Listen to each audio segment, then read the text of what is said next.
Hi guys, Barry here, and we wouldn't leave the school without introducing one of their teachers, who is a new teacher for this year's curriculum that was imported into the country here. And I'm going to let you tell your own story about how you got here and how you even found out the school and the videos and everything.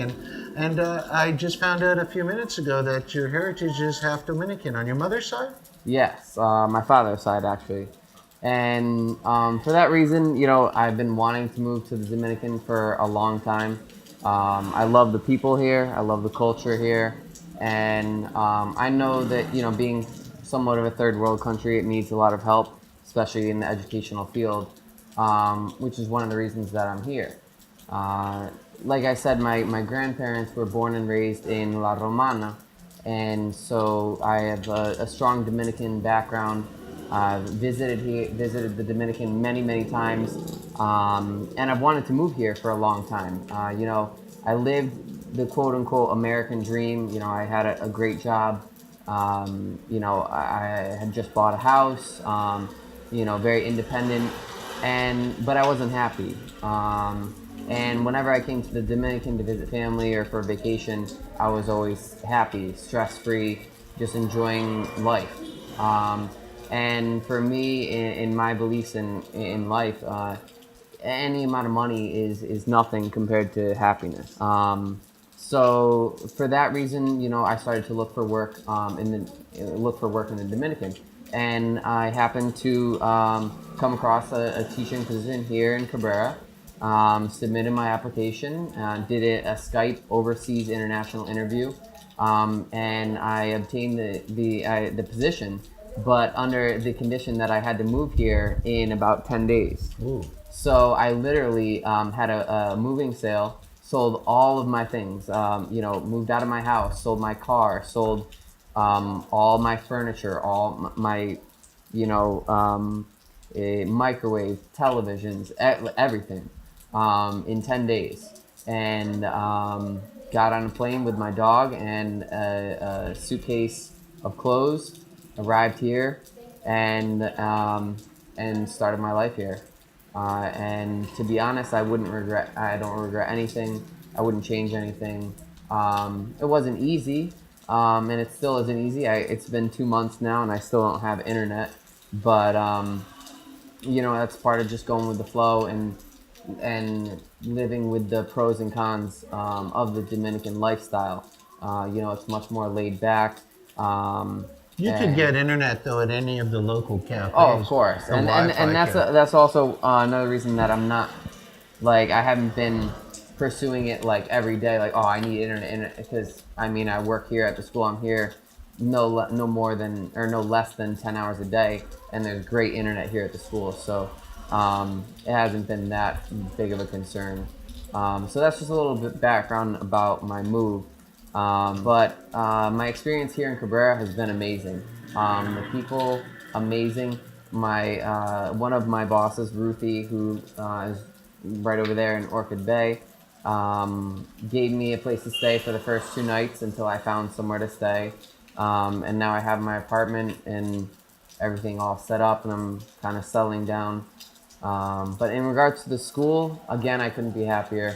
It's a small school, it's a tight-knit community, and I think that's one of the things that makes it so special. This year especially, we're focusing on what we call differentiated instruction, which basically means we're giving tailored education. Each student has their own learning plan, their own curriculum. And with a small community, we're able to address each student's personal needs, rather than in a typical school where the students are put into one class and they have to follow whatever the curriculum is. Here, it is custom tailored to each student's strengths, weaknesses, abilities, and what they need most. So it's been an amazing opportunity to kind of build the curriculum here and also see it pay off to the kids. What advice would you give a younger person such as yourself, or anybody for that matter, that's somewhat, you know how people bow into fear And obviously that's not you. And I mean, that's Reddit, you know, that's obvious.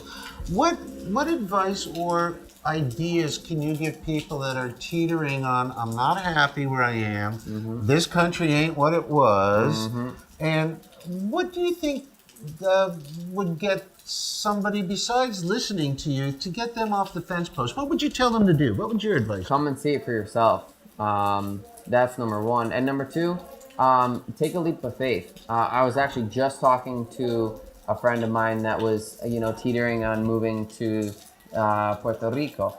And it's still the U.S., but it's still a big move. She lives in Connecticut, where I used to live. And I was telling her, I was like, take the leap of faith. If you're not happy there, and you're happy in Puerto Rico and you have family there, what could go wrong? I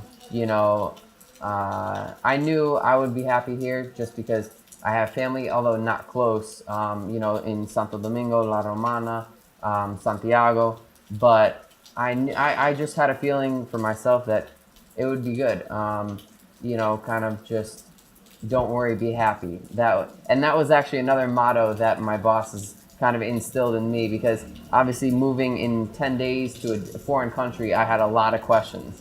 And, they were basically just like, don't worry, do what you need to do to, finalize your things in America, and we'll get everything taken care of when you come. So, to be honest, it's just, take that leap of faith. If you're teetering on that fence, there's reasons behind that. So to stay in somewhere where you're not happy, and still just stay teetering on that fence is just kind of like go one way or the other. You're either going to stay and continue being frustrated, or you're going to go and maybe you're not going to like it, but at least you can't say later in life that you didn't give it a try, and you may regret it if you don't give it a try. I really appreciate the time you took to spend with us, and I know you were patiently waiting because your day was over and we were running a little behind, which we so often do, but I want you to know anytime you got a friend right beside you, and my wife, and Leanne, and don't be a stranger. It's a small community, like you say. I always say it's like the old Andy Griffin show. It's Mayberry with internet. Yeah, And, it is. Don't be a stranger, okay? We'd love to get to know you better. One last question. And go ahead. Yeah. No, just because like you were touching on the videos, that I didn't touch on before I moved here. Because like I said, I'm very accustomed to the Dominican. I've been all over Santo Domingo, La Romana, Jarabacoa, Constanza, Puerto Plata, Samana, all over. I'd never been to Cabrera though. And I stumbled upon Barry's website, DRescapes, and I watched countless of the YouTube videos, and that also helped me in landing in Cabrera, never visiting actually Cabrera before, just being able to see videos, see the people that live here, pictures, so that helped a lot. So those of you that are watching and are on that fence, make sure you check out his videos. They're very, very helpful. It is a unique town, isn't it? Oh, I love it. I wouldn't, and people ask me, well, don't you get bored? It's a small town, but I'm not the city type of person. It's very tranquil here, very calm, very peaceful, and the cities aren't far away. So you have that city life if you want it, but living here is very peaceful. Don't have anywhere else that I would rather be living. We often get questions about what's it like for an adjustment from students coming from other countries. How do they mesh? Is it a tough fit? Is it an easy, a seamless entry? Why don't you describe about what you're seeing as their teacher? Yeah, and actually that's an interesting question, because we just had three new students start about 2 weeks ago, maybe a week and a half. TJ, Josh, and Heaven. Heaven's 6, TJ is 15, TJ's 18, and the other one, Josh, is 15. And they came directly from the States without even really speaking any Spanish. So for them, it was a little bit harder because the language barrier. But again, here, being at this school is another advantage because it's a bilingual school. I speak both English and Spanish. My colleague Maria is from Spain. She speaks both English and Spanish, as well as the entire staff. So with that, in that regard, the transition is not seamless, but it's much easier.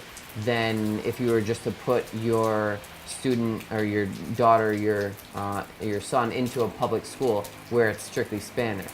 Again, as I was talking about with our differentiated instruction, everybody has their own curriculum. So if you're coming in at a 3rd grade level, 5th grade, kindergarten, we have curriculum for you, and we are prepared to take you on.